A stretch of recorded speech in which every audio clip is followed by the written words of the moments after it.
Hello दोस्तों, स्वागत है आप सभी का सुमित टॉक्स में।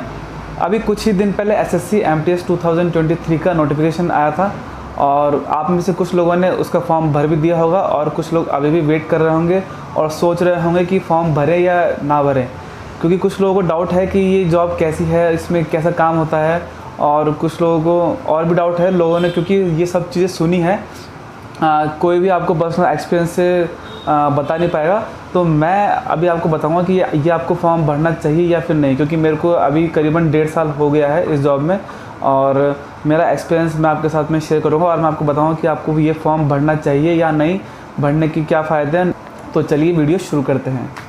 तो बहुत लोगों को डाउट है कि इसमें आपको कैसी जॉब मिलेगी। तो जॉब अगर हम देखें तो इसमें जॉब अभी के टाइम पे, क्योंकि आप देख सकते हैं कि एसएससी एमटीएस कोई इजी एग्ज़ाम नहीं है। इसमें आपको बहुत कंपटीशन दे के आपको आना पड़ता है। बहुत लोगों से फाइट होके लाखों बच्चे होते हैं, उनमें से कुछ ही सेलेक्ट होते हैं और वो एसएससी एमटीएस की जॉब पाते हैं, जो कि इजी टास्क नहीं है बिल्कुल भी। और अगर कोई भी डिपार्टमेंट ये इतना कंपटीशन करवा के आपको जॉब देता है तो वो आपको किसी चाय पानी के लिए तो रखेगा नहीं, क्योंकि चाय पानी के लिए बहुत लोग होते हैं करने के लिए, कॉन्ट्रैक्ट बेस पे भी लोग होते हैं और किसी को भी वो रख सकते हैं जो बिना कंपटीशन दिए आ सकता है। तो आप ये मत सोचिए कि आपको चाय पानी ही पिलाना पड़ेगा, तो ऐसा कुछ नहीं है। देखिए, तो ऐसा नहीं होता। आपको मतलब डेस्क जॉब आपको मिलती है। इसमें आपको, अगर आपको कंप्यूटर आता है अच्छा खासा, तो आपको कंप्यूटर की जॉब भी मिलेगी और आपको रजिस्टर मेंटेन करने होते हैं, कुछ रजिस्टर की एंट्री करनी होती है, क्या डॉक्यूमेंट आ रहे हैं जा रहे हैं उनके डायरी डिस्पैच करना होता है और भी बहुत सारे काम होते हैं। और आजकल जो देखें कि बहुत सारे डिपार्टमेंट में स्टाफ भी कम है, तो आपको जो अंदर होता है, ऐसा नहीं कि आपको सिर्फ एमटीएस का काम अलग है, एलडीसी का अलग है, यूडीसी का अलग है। आप वही काम करेंगे, मतलब वहाँ पे जाके सबका काम सेम होता है, सब जने सेम ही काम कर रहे होते हैं डिपार्टमेंट के अंदर। ऐसा कुछ अंदर अलग नहीं होता कि आपको कुछ स्पेसिफिक अलग ही काम करना है। लेकिन कुछ ऐसे ऑफिसेज भी हो सकता है, मैं ऐसा मानता हूँ, कुछ ऑफिसेज ऐसे भी हो सकते हैं जहाँ पे आपको ये काम भी करना हो, लेकिन वो भी इतना नहीं होता। मतलब साल में 1-2 बार कभी होता है कि कभी कोई बड़ा चीफ गेस्ट आ गया या ऐसा कुछ हो गया या बड़ी कोई मीटिंग हो रही है, तो ऐसा काम हो भी सकता है। तो ये भी मैं उसमें मान सकता हूँ कि कहीं कहीं पे ऐसा होता भी है। तो फर्स्ट थिंग, जो फर्स्ट बेनिफिट है वो हम जानते हैं कि एमटीएस ज्वाइन करने का फर्स्ट बेनिफिट आपको मिलता है जॉब सिक्योरिटी का। जॉब सिक्योरिटी, क्योंकि आप जानते हैं सभी कि आपको सेंट्रल गवर्नमेंट की जॉब मिलती है और आपकी जॉब सिक्योर रहती है, चाहे से कुछ भी हो जाए लेकिन आपकी जॉब रहेगी।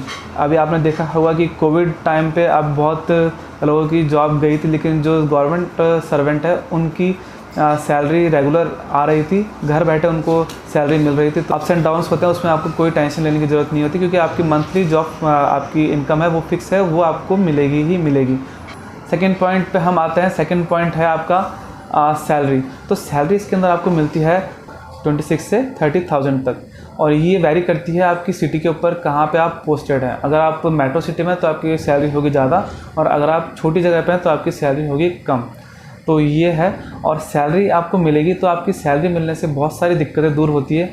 और जो आपको अब जैसे अगर आप स्टूडेंट हैं, आपको खर्च करने के लिए आपको घर वालों से आपको पैसे लेने होते हैं और आपको बहुत सोचना पड़ता है। आप जो आपका स्टडी मटेरियल है वो भी आप लेने में सोचेंगे, और इसके अलावा कुछ भी टेस्ट सीरीज़ या कुछ भी आपको इसमें लगाना हो, स्टडी के अंदर इन्वेस्ट करना, तो आप कर नहीं पाते हैं। लेकिन अगर आपकी जॉब सिक्योर है और आपके पास मंथली सैलरी आती है, तो आप उसको पैसा लगा सकते हैं और आप जो चाहें आप वो चीज़ें ले सकते हैं। जैसे आपको अगर मोबाइल चाहिए अच्छा, या टैबलेट चाहिए, स्टडी टेबल चाहिए, कुछ भी हो, तो आप अपनी स्टडी के ऊपर इन्वेस्ट कर सकते हैं। और ये सैलरी सफिशिएंट है, इसमें आप सर्वाइव भी कर पाएंगे और आप सेविंग भी कर पाएंगे। और अगर आपको सेविंग से रिलेटेड चीज़ें सीखनी हो तो मेरा एक और यूट्यूब चैनल है फिनो स्टेशन, वहाँ पे आप सेविंग और इन्वेस्टमेंट के ऊपर भी चीज़ें सीख सकते हैं। अब हम थर्ड पॉइंट पे बात करते हैं। थर्ड पॉइंट मिलता है कि अपडेट। अगर आप जॉब में आते हैं तो आप बहुत सारी चीज़ों से आप अपडेट होते हैं। अभी जैसे मैं हूँ CPWD गोवा के अंदर, यहाँ पे एक तो मैं दूसरे स्टेट में हूँ, तो दूसरे स्टेट में आने से मुझे यहाँ का कल्चर के बारे में पता चलता है कि यहाँ पे कौन से फेस्टिवल होते हैं, क्या चीज़ें नई चीज़ें हो रही हैं। अभी जैसे ऑफिस के अंदर कुछ नई चीज़ें होती हैं तो उसके बारे में हमें जानकारी मिलती है। जैसे अभी हिंदी दिवस बनता है या और भी संविधान दिवस बनता है, तो उसके लिए हमें ऑफिस में उसके लिए सेलिब्रेशन होते हैं या उसको सेलिब्रेट करते हैं तो हमें याद रहता है कि कौन सा डे कब बनता है। और इसके अलावा कुछ चीज़ें होती जैसे कि वेबसाइट कोई लॉन्च हुई है हमारे डिपार्टमेंट के थ्रू या किसी और डिपार्टमेंट के थ्रू, तो वो भी हमें उसका, अब जैसे कोई पोर्टल लॉन्च हुआ है या कहीं म्यूज़ियम बना है या अभी जैसे ऑफिस में वर्क आते हैं कि उस ऑफिस में ऐसा कुछ काम हुआ है, तो हमें उसके बारे में नॉलेज मिलती है और क्या पता वही क्वेश्चन आपके एग्ज़ाम में भी आ जाए। तो इसलिए आप अपडेट रहते हैं नई नई चीज़ों से, जो अभी चीज़ें नई चल रही है। फोर्थ पॉइंट हम बात करते हैं, तो फोर्थ पॉइंट है आपका इसमें मेंटल प्रेशर और कॉन्फिडेंस। आप देखिए कि अगर आप जॉब में नहीं हैं, अगर आपके पास कोई भी जॉब नहीं है तो आपके ऊपर मेंटल प्रेशर बहुत रहता है। जो रिलेटिव्स हैं वो भी आपको पूछें कि बेटा क्या कर रहे हो, कहाँ हो, क्या कर रहे हो, तो ये चीज़ें बहुत पिंच करती है। तो इसलिए अगर आपकी जॉब है तो आप स्टेबल हो और आप किसी को जवाब भी दे सकते हो और आप थोड़ा कॉन्फिडेंस भी रहता है आपके ऊपर कि आपने एग्ज़ाम निकाले हैं, तो आपको कॉन्फिडेंस रहेगा और मेंटल प्रेशर रहेगा नहीं, क्योंकि आपकी सैलरी आती है और आप उसमें आपका खर्च है वो आप निकाल सकते हो, आप किसी पे डिपेंड नहीं हो। तो ये है, आपको थोड़ा अंदर से कॉन्फिडेंस आएगा, तो आपको थोड़ा सा प्रेशर कम फील होगा। तो इसलिए ये फोर्थ पॉइंट। इसके अलावा है फिफ्थ पॉइंट है कि आपको एज रिलैक्सेशन मिलता है। एज रिलैक्सेशन मतलब कि अगर आप एसएससी का एग्ज़ाम देते हैं उसके अंदर आपको, अगर आप सेंट्रल गवर्नमेंट जॉब के अंदर अगर आप 3 साल कर लेते हैं, तो अगर आपकी 3 साल की सर्विस होती है तो आपको एज मिलती है 40 ईयर्स तक। आप 40 साल तक आप एग्ज़ाम दे सकते हैं। एसएससी का कोई भी एग्ज़ाम हो उसकी आपकी एज 40 ईयर तक बढ़ जाएगी, तो आपके पास बहुत टाइम मिल जाता है। तो अब जैसे अगर आप के पास जॉब नहीं है एमटीएस की भी और आपकी अगर एज निकल जाती है तो आपके पास कोई और ऑप्शन रहता नहीं है। तो इसलिए अगर आप जॉब में आते हैं तो आपके पास जॉब सिक्योरिटी भी रहेगी और आपके पास लंबे टाइम तक आपके पास एग्ज़ाम देने का मौका भी रहेगा। इसके अलावा नेक्स्ट पॉइंट है हमारा डिपार्टमेंटल एग्ज़ाम। अगर आप एसएससी एमटीएस की जॉब में आएंगे तो आपको डिपार्टमेंटल एग्ज़ाम देने के भी मौके मिलेंगे और आप जितना जल्दी आए उतना अच्छा है, क्योंकि आप जैसे जॉब में आ गए, आपको 5 साल बाद में आपको मौका मिलता है कि आप बहुत सारे एग्ज़ाम दे सकते हैं। किसी डिपार्टमेंट में कम टाइम में भी होता है कि आप 2 साल बाद 3 साल बाद भी आप एलिजिबल होते हैं और किसी डिपार्टमेंट में आपको 5 साल भी लगता है। उसके बाद आप डिपार्टमेंटल एग्ज़ाम देके आप बहुत अच्छा जंप ले सकते हैं, आपको अच्छा प्रमोशन मिल सकता है, सीधा आपको लेवल 1 से लेवल 3, 4 तक भी आपको मिल सकता है। तो आपके पास अपॉर्चुनिटी आपके पास बढ़ जाती है, क्योंकि ये एग्ज़ाम जो अनएम्प्लॉयड है, जिसके पास कोई जॉब नहीं, वो लोग बन नहीं सकते।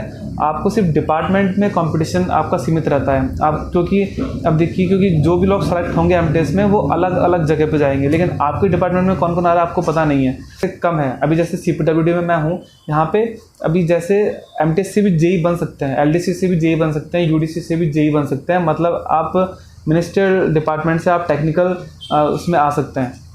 तो उसके लिए 5 साल बाद एलिजिबल होते हैं और उसके अंदर आपको एक एग्ज़ाम देना होता है, वो पास करके आप बन जाएंगे जेई। अभी जैसे डिपार्टमेंटल एग्ज़ाम होगा एमटीएस जेई का, तो उसके अंदर बीटेक की डिग्री चाहिए होगी, लेकिन जो आ रहे हैं एमटीएस उनके पास बहुत कम के पास बीटेक की डिग्री होगी, क्योंकि और क्या पता कि कुछ जो बीटेक की डिग्री वाले हैं वो इनकम टैक्स में चल गए, कुछ एक्साइज में चल गए, कुछ अलग डिपार्टमेंट में चल गए, लेकिन जो सीपीडब्ल्यूडी में है उन्हीं को बीटेक की उसमें ज़रूरत है।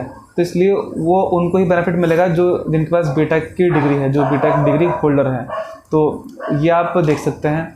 और अगर कोई और डिपार्टमेंट में है उसके अंदर ग्रेजुएशन मांगी होगी।